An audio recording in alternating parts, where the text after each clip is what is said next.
I think, unless you are one of those famous people who decided to live in jungle tree houses, or someone still living with their mom, I think at least once in your life you have been to a supermarket, right? Well, if you have been there, then you have probably stumbled across those annoying aisles. You know, the ones that remind you that living in society means cleaning and keep yourself clean. I'm talking about the aisles for home and personal hygiene products. Well, lurking in those aisles, there is an elephant, a silent one.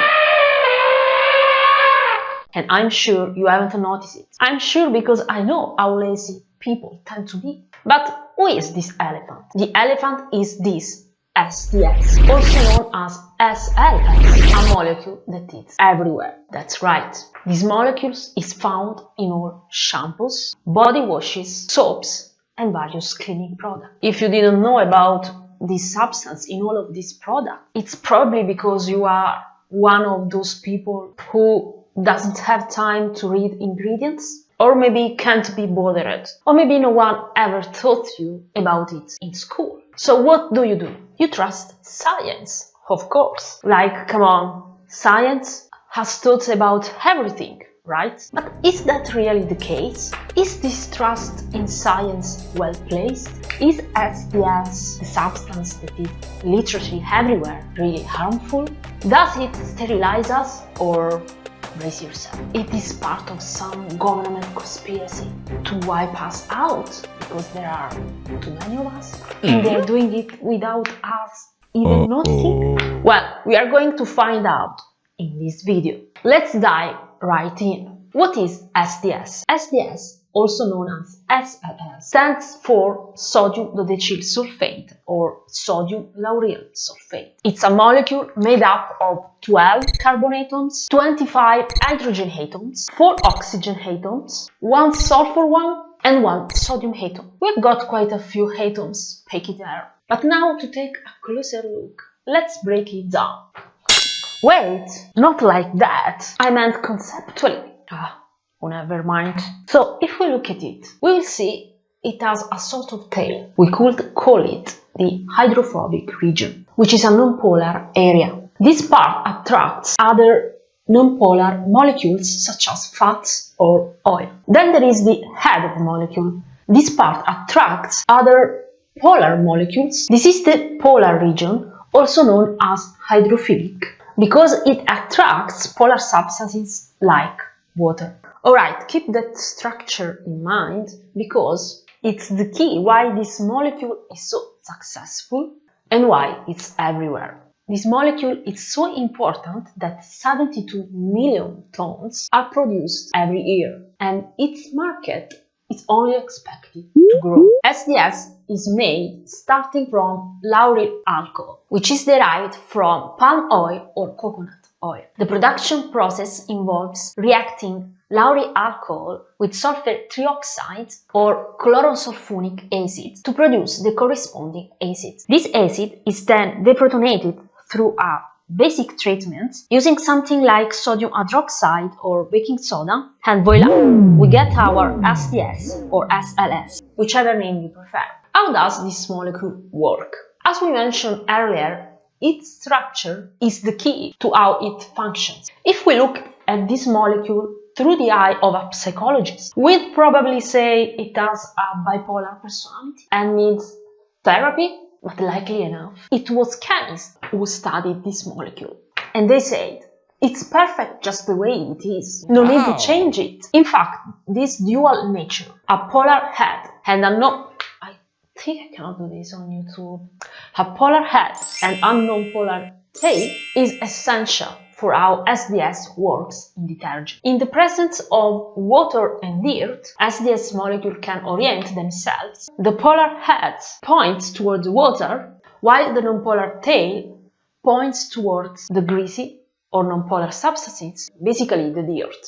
But that's not all. At an ideal concentration, SDS molecules organize themselves in a 3D structure known as micelle, which is essentially a highly organized sphere, where the polar heads are on the outside, facing the water, while the interior traps grease dirt, and other non-polar substances. All that substances we want to remove from surfaces of our bodies. So dirt is removed because it is trapped inside these micelles, which then get washed away with water. In other words, SDS works by making non-polar substances like grease or oil soluble in water so they can be rinsed away. But now let's finally get the most important part of this video. Is SDS harmful to our health? Since it's everywhere, it's crucial to know. Well, let me tell you right away. It's not possible to give a straight yes or no answer to this question. In fact, SDS behaves differently depending on what it comes into contact with, like the type of species,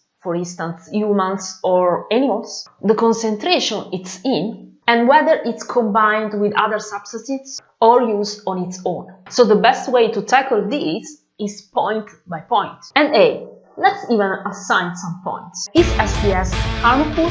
Yes or no? Let's find out.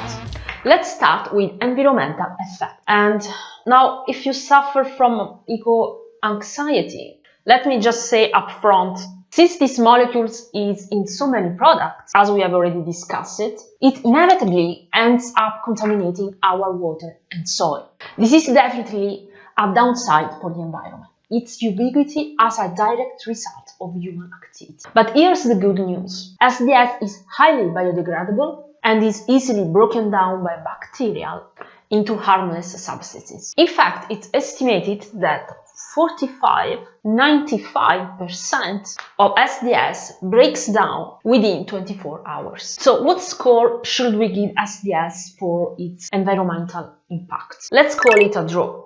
On one hand, it contaminates a lot, but on the other, it biodegrades quickly. So we will give 1 star to both the yes and the no.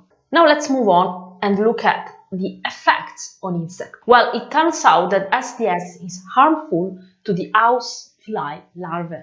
You know those annoying flies we all have buzzing around at home? Yes, SDS is harmful to their larvae. Specifically, it has a LC50 of 78 ppm.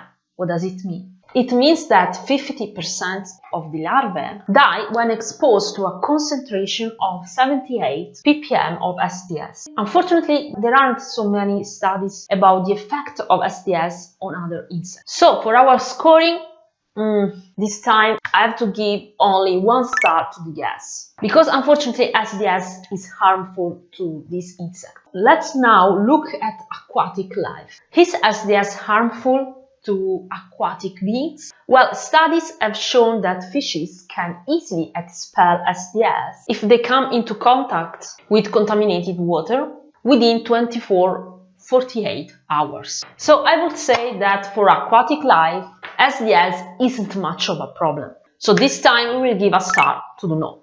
Now let's talk about bird life, specifically aquatic birds. Indeed, the effects of SDS on birds have been observed only in aquatic species, those that come into contact with contaminated water.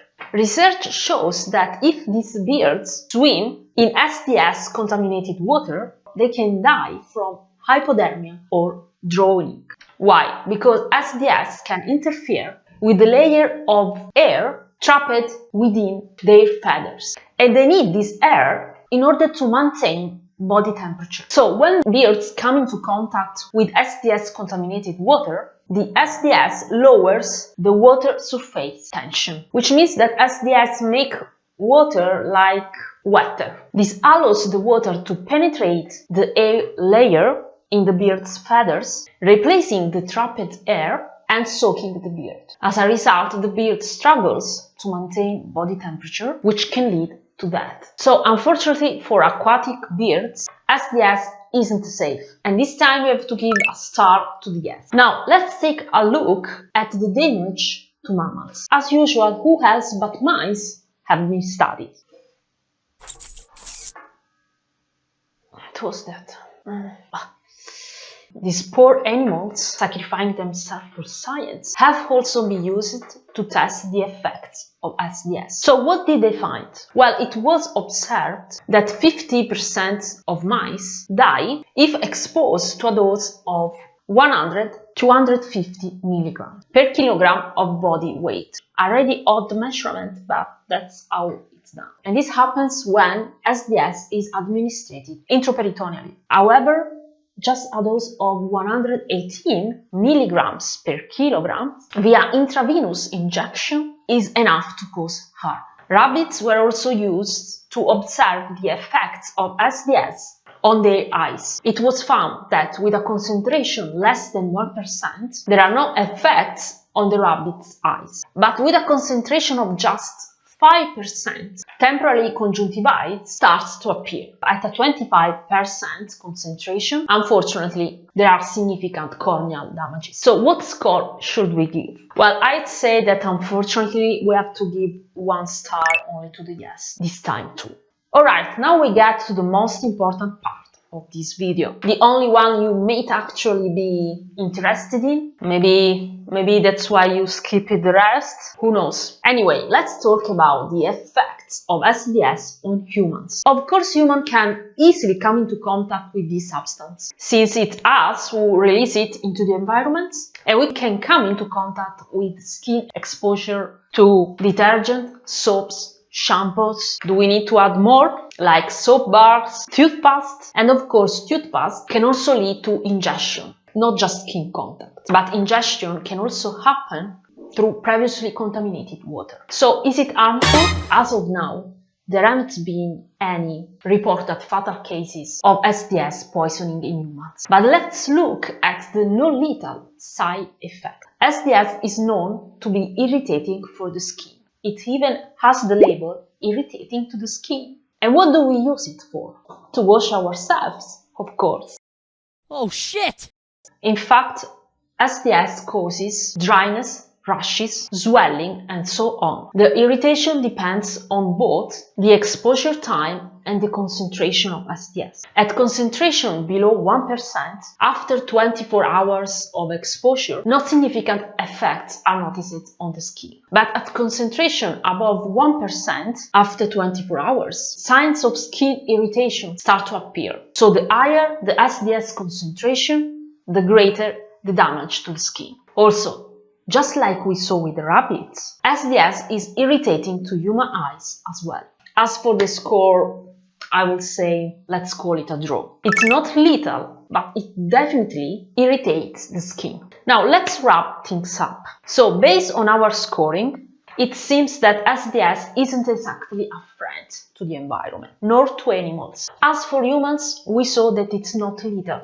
At least there haven't been any cases reported. But it is irritating to the skin, especially at concentration above 1%. So now this question came into my mind. What is the concentration of SDS in our shampoos, shower gels, soaps, and etc.? So I went to see it, and let me tell you, it can even exceed 15%. So naturally now, the question arises. Why don't we come out of the shower screaming with our skin all raw, eroded and bleeding? This doesn't happen because SDS only becomes irritating after prolonged exposure. So we are talking about several hours. So if it's rinsed off quickly after application, it doesn't cause problems. Plus, in personal care products, SDS is often combined with other substances, like betaines, which can reduce its irritating effect. So to conclude, is SDS dangerous? Well, as we have seen, SDS doesn't score well in our ranking. But when it comes to humans, it depends on how it's used and in what concentration. That said, I would recommend using it as a drink or a face mask. However, if you're worried about SDS, there are definitely products out there without it. If you're interested, we also offer a solution on our website, OperaChem, where we sell soaps without SDS and 100% natural ingredients. For more information, check out the link in the description. Until the next video.